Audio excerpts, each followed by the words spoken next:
Bienvenue dans le plus grand parc attractif de Guadeloupe à Sainte-Anne, Karukéraland. Le parc Karucoco vous accueille pour des moments de détente, de sensations, de confort et de formidables moments conviviaux. Le parc de Karucoco, impasse des Sapotilles, route de Delair à Sainte-Anne. Karukéraland, c'est aussi Karucoco Lodge, des appartements d'exception à proximité du parc. Piscine, jacuzzi, jardin privatif, des espaces accueillants avec une décoration hors du commun. Des moments de détente uniques en Guadeloupe. Réservez dès maintenant votre séjour sans plus attendre. Hexagone, actualité. 80% de la biodiversité française se trouve en Outre-mer, mais que malheureusement cette biodiversité, qu'elle soit sur le plan local ou international, est peu connue, voire même peu valorisée, à savoir que ça se limite souvent soit à la mangue, à la banane, à l'ananas et potentiellement à la grenade qui est un peu plus exotique aujourd'hui. Et l'idée c'était vraiment de pouvoir faire découvrir en fait ces saveurs dès le plus jeune âge, puisque la diversification alimentaire, c'est une période phare pour le développement de l'enfant, à savoir que c'est la période pendant laquelle il est prédisposé à découvrir le maximum de choses, en fait, de produits que propose l'environnement, pour lui permettre par la suite de pouvoir se nourrir de manière autonome. Et sur le plan local, on s'est rendu compte que malheureusement, les enfants ne connaissaient pas les produits locaux, donc on ne pouvait pas non plus par la suite leur demander d'accepter de les consommer ou de les apprécier. Tout se joue pendant cette période de diversification. Donc l'important, c'était de pouvoir apporter une offre alternative qui valorise cette biodiversité, qui la respecte surtout, et qui tient compte de la diversité en quelque sorte, à savoir, nous, on fonctionne en fonction des saisons. C'est-à-dire qu'on ne va pas définir de gamme précise, on ne va pas dire qu'on va sortir 4, 5, 6 parfums et on s'arrête là. Non, non.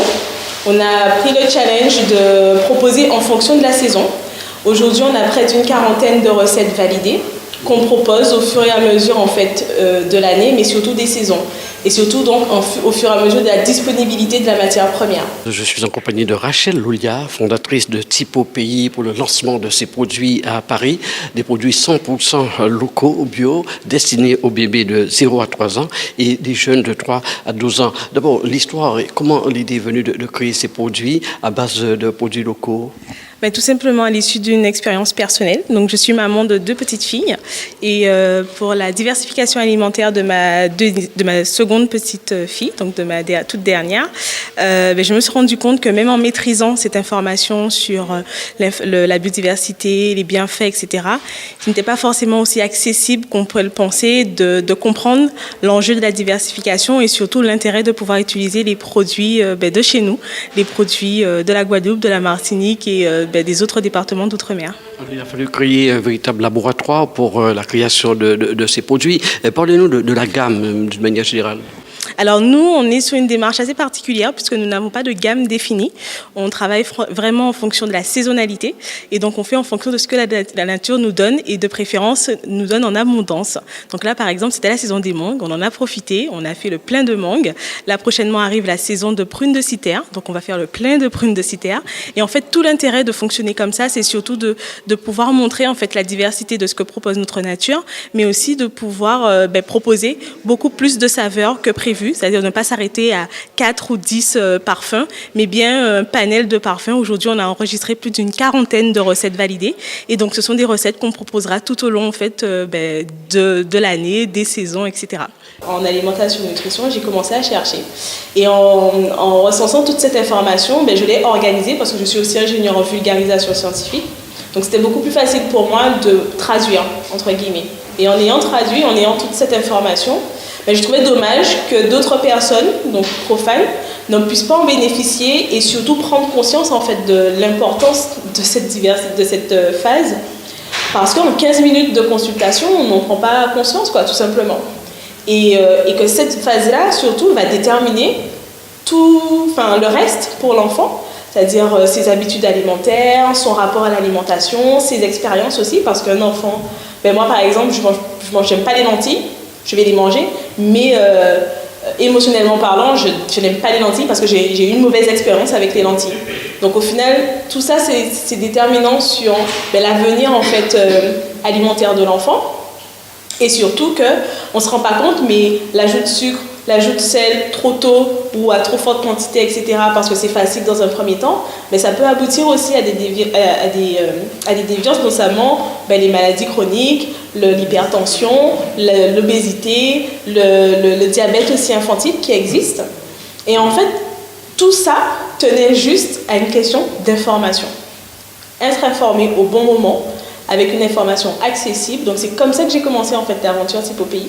Donc en éditant notamment le premier tome, qui a été reçu mais de manière extraordinaire par la communauté. On est tout le temps en rupture de stock, tout le temps. Du coup, là j'ai dû changer ma stratégie et voir pour imprimer carrément ici, pour livrer directement ici, parce qu'on a énormément d'envois, c'est-à-dire beaucoup de personnes commandent à l'extérieur en plus du local. Et donc là, il y avait vraiment en fait quelque chose à faire. Et cette même communauté a exprimé son besoin d'avoir un produit pratique, parce que même si on fait à la maison, parce que dans le guide, on aide aussi à passer à la pratique, à faire avec des idées recettes, etc. Parfois, quand on doit partir rapidement, que voilà, on est fatigué, on n'a pas forcément envie de cuisiner, etc. Avoir un produit qui corresponde à la démarche sans avoir à faire de compromis, il n'y en avait pas sur le marché.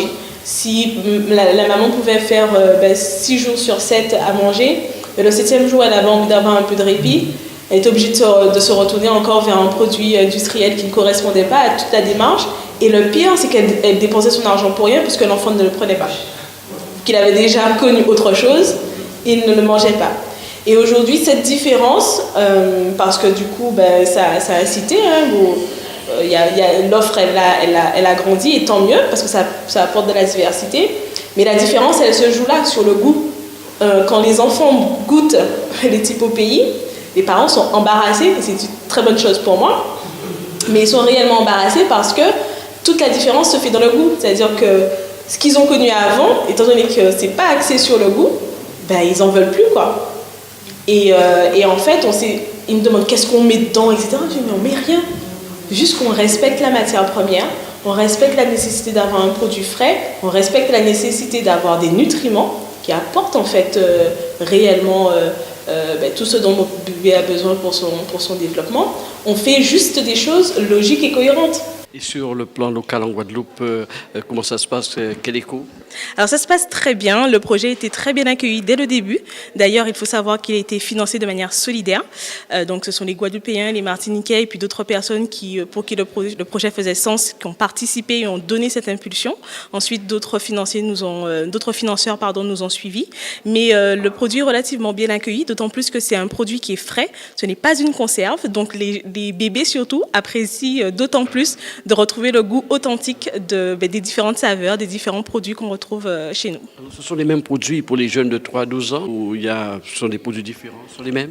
Exactement, puisqu'en réalité, c'est à partir de 4 mois et sans limite d'âge. Donc, au-delà même de 12 ans, c'est aussi très bon pour les adultes et pour les personnes âgées. Donc, oui, il n'y a pas de limite d'âge pour, par exemple, savourer une bonne compote, enfin purée de mangue, purée de prunes de citer, de banane citron ou encore de découvrir la banane poyo, la banane verte qu'on dit aussi poyo chez nous, avec du concombre qui est un clin d'œil au didico. Donc, il suffit par exemple de rajouter un peu de chiquetaille de morue et c'est parfait. C'est parfait. Alors, dites-moi, ces produits sont vendus bien sûr en Guadeloupe-Martinique et l'événement ce soir, c'est que ça va être vendu à Paris. C'est un grand moment que vous vivez là. Oui, exactement, nous sommes très proches de notre communauté et ça a été une demande criante de cette communauté en Hexagone de pouvoir y avoir accès également. Et donc aujourd'hui, nous sommes ravis de pouvoir annoncer le lancement sur Paris, mais en réalité sur toute la France, parce que grâce à notre partenaire, la Maison des Antilles, on pourra commander sur le site internet et se faire livrer partout en France. Directement, ça va se passer en ligne, mais on peut trouver aussi ces produits dans des boutiques, peut-être, pourquoi pas de Paris? C'est tout l'intérêt, on y travaille. Aujourd'hui, le gros avantage de la plateforme La Maison des Antilles, c'est qu'elle propose la livraison et on aspire à faire en sorte de pouvoir distribuer dans d'autres boutiques et magasins de proximité nos produits. L'objectif, c'est aussi peut-être de donner envie à ces enfants, ces bébés, de manger des produits locaux lorsqu'ils seront plus grands et d'oublier entre parenthèses, les pâtes? Non, il n'y a pas de choix à faire. La réalité, c'est que la diversification est une période pendant laquelle on offre le maximum de choses à l'enfant. Et l'idée, c'est de lui permettre justement d'avoir une ouverture d'esprit aussi sur nos produits, sur les produits de ses origines. Et même au-delà, faire découvrir aussi aux autres communautés les saveurs des tropiques. Outremernews.fr, le site de l'actualité Outre-mer, 24 heures sur 24 et 7 jours sur 7. Retrouvez la chaîne Outremer News sur YouTube.